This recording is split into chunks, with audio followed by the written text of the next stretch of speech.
Chapter 13. Hello, Alice. Alice! The Alice! In Wonderland! She's finally here!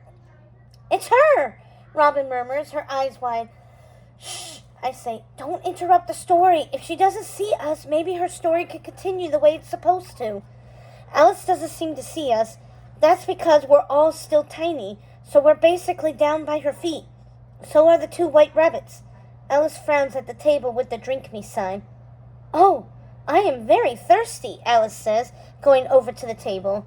She picks up the bottle. It does say drink me, so I should probably drink it. Seriously? I shake my head. Didn't her parents teach her not to drink from random bottles? Then again, we've been eating and drinking random stuff all day. Frankie, Robin, Penny, and I watch as Alice takes a sip from the bottle. Ah! She cries as her entire body starts shrinking. Why am I getting smaller? She's suddenly a foot high like we are. Frankie squeals with excitement. Oh, I didn't know anyone else was here, Alice says, noticing Frankie. Then she sees me, Robin, and Penny. Then the two rabbits. I guess we're interrupting her story after all. How curious, Alice exclaims, glancing down at herself and her itty-bitty blue dress.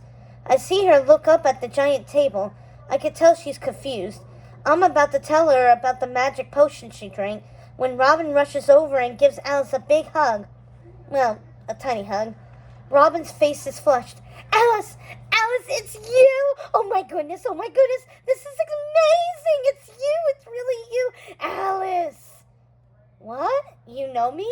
Alice asks, stepping back and looking even more confused. Of course we know you, Frankie says breathlessly. She bites her thumbnail, looking a little shy again. You're Alice. Well, I don't know how you could possibly know that, Alice responds, her hands on her hips. We've never met. We just did, Robin says, jumping and clapping her hands the way she does when she's super excited. This place is getting curiouser and curiouser, Alice says, and she just got here. Wait till she takes a stroll around the rest of Wonderland. Could I have your autograph? Robin asks. Please, please, please. I forgot my autograph book at home, and maybe you could sign a piece of paper for me?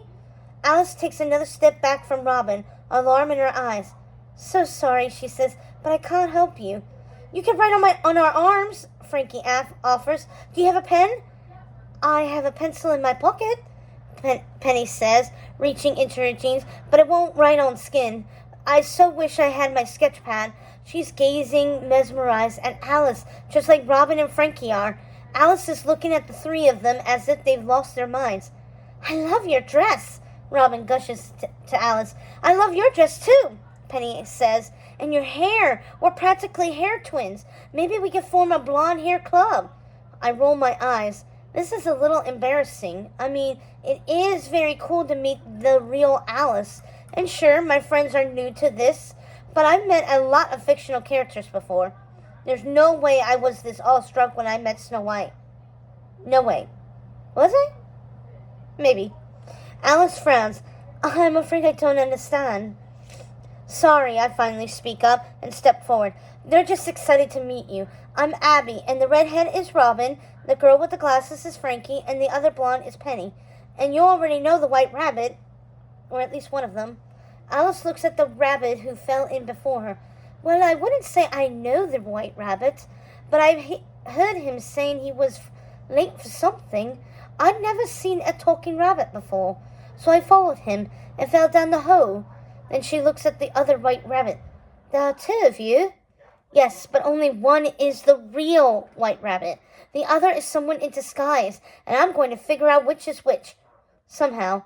The rabbit who fell in right before Alice is glaring at the other rabbit. Why are you wearing my clothes and pretending to be me? He demands. I have no idea what you're talking about, the rabbit sitting on the table says. I'm just me. Pretending to be me, the rabbit standing near Alice says. Wait a minute. I know which is the real white Alice. Rabbit. The rabbit who was sitting on the glass table when my friends and I came to has to be the fake rabbit, because Alice knows the real rabbit down the rabbit hole. It's her story, after all. You're the fake rabbit, I say, pointing to the imposter rabbit on the table. You're the one who tricked us into eating the queen's tots so we'd get in trouble. Are you sure about that, Abby? Robin asked me worriedly. I'm sure, I say, still glaring at the fake rabbit. So why are you in disguise? Who are you really? The fake rabbit sticks out his pink tongue at me, real mature. Except he's not quite the same as he was a moment ago. He's getting slightly bigger for one. His white fur disappears. His floppy ears disappear. He's transforming from a rabbit into a person. Suddenly, he's a short, skinny man with a big head and a long, narrow nose. His face is an orange-peach color, and his teeth are pearly white. Oh, wow. Oh, no. Back to myself, the little man says, scratching his arm. Being a rabbit gets itchy and hot, and carrots are disgusting. Blech! I am never eating another carrot again. What are you? Penny says. I have a better question, I say. Who are you? He glares at me. I'm Gluck. Gluck? Penny says. What kind of a name is that? It's the kind of name evil fairies have, Gluck yells. I shiver. No, no, no. I hate evil fairies. Why do stories always have evil fairies? But... Gluck narrows his beady eyes at me. He pulls a tiny walkie-talkie from his coat pocket. Guards! The thieves are in the hallway. Hurry! Ach! Before we can even think about running and hiding, one of the blue doors bursts open. All of a sudden, 5 guards storm into the hallway. Oh no, it's the 3 of clubs and her henchmen. I glance back at Gluck. He smirks right at me, looking very pleased. Gotcha, he says. Now you're trapped. But why? I ask. Why are you trying to trap me? You know why, he says. Huh? I don't know why. He smirks again, and then, poof, he disappears. There are the thieves, the 3 of clubs shouts, hitting her club against her palm. Apprehend them at once.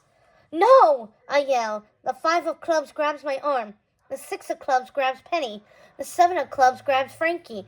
The 8 of clubs grabs Robin. The 9 of clubs grab Alice. You 5 girls are under arrest for stealing the queen's tots, the 3 of clubs announces. But that's not fair, Penny cries.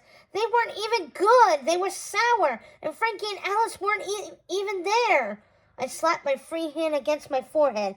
Penny just admitted she ate a tart in front of witnesses. Frankie kicks at her guard. Take that, you piece of cardboard. Go, Frankie.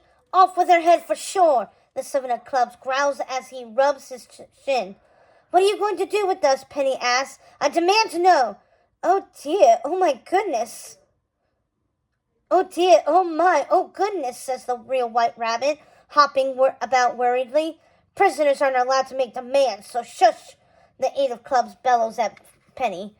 Let go of me, Alice says to the guard who is gripping her by the arm.